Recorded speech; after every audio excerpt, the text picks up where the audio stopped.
Sometimes it takes two villages. Welcome back to Bird Island, a peaceful, happy bird community thanks to Red, Bomb, and Chuck, who saved all their feathered friends from an all-out war with King Leonard and the pigs. Well, the war's over, kind of. Now the birds and pigs are in a prank war, with lots of tricks played on both sides of the water. But when a new villain, an eagle named Zeta, threatens to destroy life on both Bird and Piggy Islands, these sworn enemies must set aside their differences and join forces to fight a feathery foe. Now, Red, Chuck, Bomb, and Mighty Eagle, along with Chuck's sister Silver, must team up with the pigs, including Leonard Courtney, Leonard's new assistant, to stop Zeta and her volcanic super weapon of doom. And did we mention that there are hatchlings in this story too? The worst enemies make an even worse team. Welcome to the junior novel of the Angry Birds 2 movie. Chapter 1. It was another beautiful day on Bird Island. The sun was shining, the birds were going about their business, and Red was doing what he did best, keeping the whole island safe. Red was the hero of Bird Island, and he intended on keeping it that way. As he performed his daily patrol at the beach, he stared through some binoculars toward Piggy Island. He and his friends were watching and waiting for the pigs to attack. "Anything from Piggy Island?" Red asked. "Nope, nothing," Bomb replied. "South?" Chuck, who hadn't quite gotten the hang of his compass points, emerged out of a lump of sand, binoculars at the ready. "Nope, nothing." They weren't the only ones on the lookout though. A nearby hatchling spotted something in the sky. "What's that?" they asked as they pointed at a round object that was zipping closer and closer to the beach. Red gasped as he looked through the binoculars. "Oh no, duck!" he warned them. All the birds on the beach did just that except for one. A cream pie soared through the air and made a loud splat as it hit a duck square in the face. Quickly, Red looked through his binoculars toward Piggy Island. There he saw exactly what he suspected, a bunch of pigs next to a pie cannon, celebrating. The pigs had launched the pie that had smacked the poor duck right in the bill. Seething with anger, Red made a vow. "Those pigs," he started. "are gonna pay," Chuck added fiercely, joining him. They looked expectantly at Bomb, who they hoped would finish their sentence. "For our lunches?" Bomb guessed. Red gave Bomb an odd look, but decided to try to save the moment. Because of our hunger to give them," Red continued. "A taste of their own," Chuck joined in again. "Kiscadilla?" Bomb said joyfully. Then he looked at his friends, who didn't seem as happy. He knew he hadn't said the right thing. This game is hard. Red knew what he had to do. Get revenge on Piggy Island, and quick. Red, Bomb, and Chuck went into town, where Red admired a mural of himself.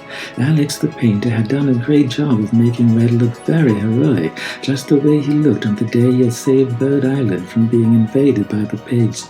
As he walked through town, Red was bombarded with affection from his fellow birds, who were very thankful for all of Red's help and leadership.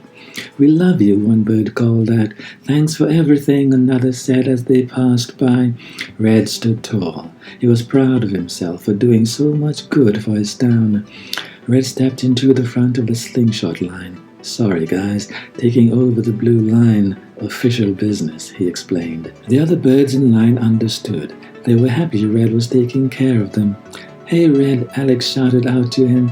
"Isn't it funny how nobody liked you until you saved Bird Island, but now we all love you?" Red grimaced. It was true. Up until he had saved the birds' eggs from going into one giant omelette for Leonard Mudbed, the leader of the pigs, he had just been the local grouch. He didn't like being reminded of it, though. "Yes, thanks for bringing that up," he replied sarcastically. Red, Chuck, and Bum loaded a large bottle of hot sauce into the slingshot and pulled the slingshot strap back as hard as they could. "Okay, ready?" Red asked. "3." He began the countdown. 2, Chuck continued. 2, Bum said enthusiastically. "No, Bum, you say 1, Red instructed him. Bum's eyes lit up. "Oh, right," he remembered. 1. The trio let go of the strap, sending the hot sauce flying through the air and across the ocean toward their target, Piggy Island. Over on Piggy Island, things were peaceful in a very piggy way. There was a lot of noise and clutter, just the way they liked it. Some of the pigs were enjoying a large pig-sized meal at the Piggy Island restaurant. One pig in particular believed his meal could use a little more flavor. "Yoo-hoo, hot sauce, please," he called out to the waiter. Thump! Things got a lot spicier when the hot sauce bottle from Bird Island hit the pig right in the gut. A bird versus pig prank war had begun. When a group of hatchlings celebrated at a party, one hatchling happily collected a balloon from a bird clown, but things didn't go as planned. "Ooh, the red one, ha, balloony!" Red shuddered. The bird clown's troubles reminded him of the day he was forced to be the bird clown. His cake delivery had resulted in an almighty bust-up at the young hatchling's parents, causing them to press charges. From across the ocean, the pigs focused a giant magnifying glass onto the balloons the hatchlings were so excited about. A beam of hot, intense light caused the balloons to burst. Pop, pop, pop. The hatchlings saw that their beloved balloons had popped. They began to cry, loudly. Then the ray of light glided over the balloons the bird clown was holding. Pop, pop, pop. The bird clown started crying too. Red could feel his blood boiling. He was going to teach those pigs a lesson. Atop a diving board, he stood on Chuck's shoulders. Chuck was standing on Bum's shoulders. "You mess with the hatchlings," Red said as he fastened on his swim goggles. "You get the cannonball." "Ready, Terrence?" Bum asked. Bum was standing on Terrence's shoulders. Terrence growled. He was ready.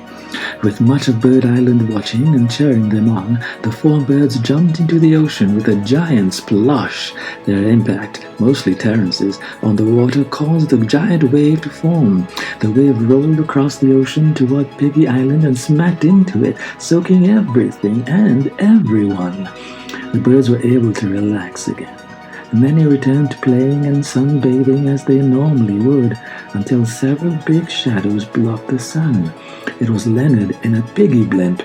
Leonard laughed as he looked down on Bird Beach. "This might pinch a little," he shouted down at them. On cue, the piggy crew dumped basket upon basket of giant crabs onto the beach from the safety of their blimps. Birds ran in terror as the clawed crustaceans crawled on the sand. The blimps turned around. They had completed their mission. "Catch you later, you stupid birds," Leonard yelled as the blimp turned around, heading victoriously and back to Piggy Island. Later that day, Leonard continued to gleefully watch the havoc the crabs caused on Bird Island through a telescope from the comfort of his castle. While he laughed away, he felt a frantic tapping on his shoulder.